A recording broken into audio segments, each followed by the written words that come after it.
अष्टावक्र गीता प्रथम अध्याय। जनक जी अष्टावक्र जी से पूछते हैं कि हे प्रभु, हे स्वामी, ज्ञान कैसे प्राप्त होता है, मुक्ति कैसे प्राप्त होगी और वैराग्य को कैसे प्राप्त होऊंगा, ये मुझसे कहें।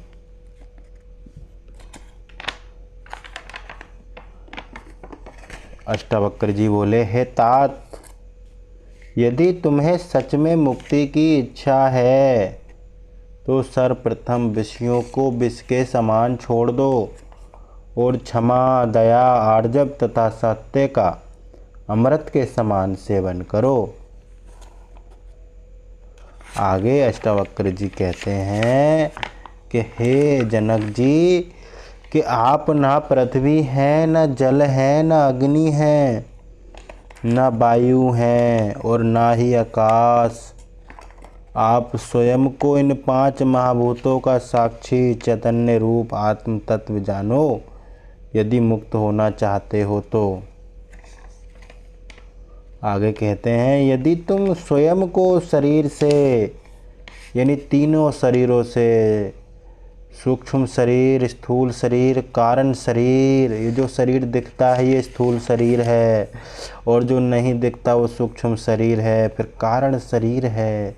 स्वयं को अलग करके चैतन्य रूप आत्मा में एकाग्र होकर स्थित हो जाते हो तो अभी सभी प्रकार के बंधनों से मुक्त होकर सुखी व शांत हो जाओगे। आगे कहते हैं कि ना तुम ब्राह्मण आदि वर्णों वाले हो, न ब्रह्मचर्य आदि आश्रमों वाले, इंद्रियों के विषय भी नहीं हो तुम असंग हो, निराकार हो और इस संसार के साक्षी हो, इसलिए तुम सुखी हो जाओ।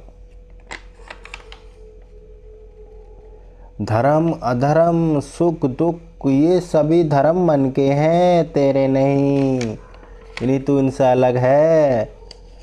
ये सारे धर्म अधर्म, सुख दुख, ये सभी मन के धर्म हैं, यानी मन के काम हैं, तेरे नहीं है। अर्थात इनका अनुभव तू नहीं मन करता है। इस प्रकार ना तो तू कर्मों का करता है और ना ही उनके कर्मों का भोगने वाला, तू तो सदा से ही मुक्त है भैया, तू तो बंधन में है ही नहीं। आगे कहते हैं अष्टावक्र जी कि सबका दृष्टा एक ही है, तू सब प्रकार से सदा से मुक्त है।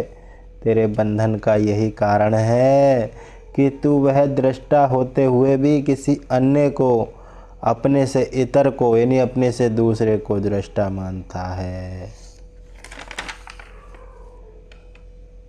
तू ऐसा है, कह रहे हैं कि तू मैं करने वाला हूँ, इस अहंकार से युक्त हुआ ऐसा है मानो किसी को भयंकर काले सर्प ने डस लिया हो। मैं कुछ भी करने वाला नहीं हूँ। इस अकर्तापन के विश्वास रूपी अमृत को तू पीकर सभी प्रकार के दुखों से मुक्त अर्थात आत्यंतिक सुख की अनुभूति कर परम सुखी हो जा।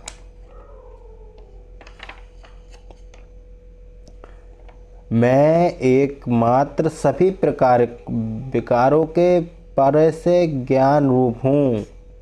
मैं एकमात्र सभी प्रकार के विकारों से परे ज्ञान रूप हूँ, ऐसा निश्चय कर और इस निश्चय रूपी अग्नि से अज्ञान के घने विशाल वन को जलाकर भस्म कर दे और सभी प्रकारों के शोकों से मुक्त हो जा। आगे कह रहे हैं कि जिस आनंद, परमानंद व ज्ञान रूप अधिष्ठान में संसार प्रतीत होता है, जिस आनंद, परमानंद व ज्ञान रूप अधिष्ठान में ये संसार प्रतीत होता है, वैसे जैसे कि रस्सी में सर्प वह अधिष्ठान रूप तुम हो, इसलिए सदैव परम सुख में रहो, परम सुख में विचरण करो। आगे कहना है कि मुक्ता अभिमानी मुक्त है और बंधा हूँ, ऐसा अभिमान करने वाला बंधन में। संसार में ये जो बात कही जाती है कि जैसी मति ऐसी गति, वह पूर्णतया ठीक है, यानी सही है। जो कहा जाता है कि जैसी मति ऐसी गति, जो अपने आप को बंधन में मानता है कि मैं बंधन में, वो बंधा है। जो ये मानता मुक्त हूँ वो मुक्त है। आगे कह रहे हैं कि जीवात्मा असल में आत्मरूप ही है और साक्षी है, व्यापक है, पूर्ण है, अद्वितीय है, मुक्त है, चैतन्य रूप है, सभी प्रकार की क्रियाओं से परे है, न क्रिया करता है न उसमें क्रियाएं घटती हैं, किसी भी प्रकार का संग दोष प्रभावित नहीं होता, उसमें किसी भी प्रकार की कोई इच्छा नहीं है, शांत है। संसारवान यदि ये दिखाई दे रहा है अर्थात जैसा है उसके विपरीत यदि ये भास रहा है तो उसका कारण सिर्फ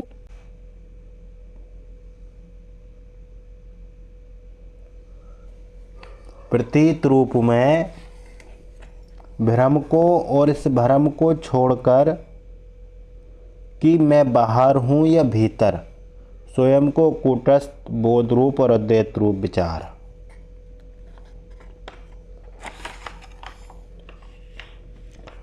हे पुत्र, मैं देह हूँ, इस अभिमान रूपी पास में तू चिरकाल से यानी अनादिकाल से, पास कहते हैं बंधन में, इस अभिमान रूपी बंधन में तू अनादिकाल से जन्म जन्मांतरों से बंधा है। मैं देह नहीं ज्ञान रूप हूँ, इस ज्ञान के अनुभव रूपी खंजर से, खड़ंग से तू उस बंधन को काट दे और सुखी हो जा। आत्मा तू संग रहित है, निष्क्रिय है, स्वयं से प्रकाशित है, यानी तुझे कोई प्रकाशित नहीं करता, तू खुद स्वयं से प्रकाशित है और सभी दोषों से परे है। ऐसा ध्यान करता हुआ जो समाधिस्थ हो रहा है या फिर ऐसा करने का प्रयास कर रहा है, यही तेरे बंधन का कारण है, बंधन है। ये समस्त विश्व तुम ही में व्याप्त है और तुम इस जगत में पिरोए हुए हो, यही यथार्थ है। इसलिए सभी दोषों से परे और स्वयं प्रकाश रूप तुम भ्रामक व विपरीत इस चित्त वृत्ति को प्राप्त न हो। तुम संग दोष से प्रभावित होने वाले और दूसरों के अस्तित्वों से अस्तित्ववान हो।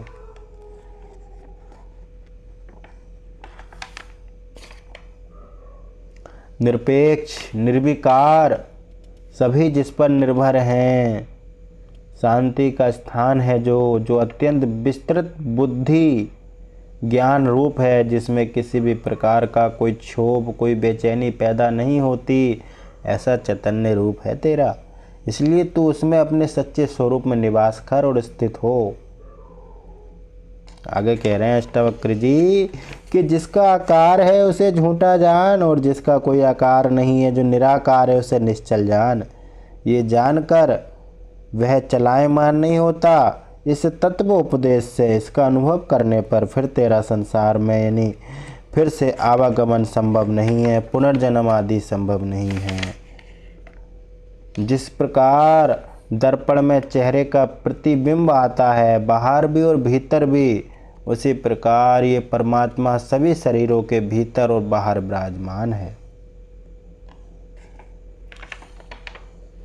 आखिरी श्लोक में कह रहे हैं कि जिस प्रकार सर्वव्यापक आकाश घट के बाहर और भीतर कण कण में व्याप्त है, उसी प्रकार वह ब्रह्म भी सदैव ही इस विश्व के चराचर जगत के बाहर और भीतर सर्वत्र व्याप्त है।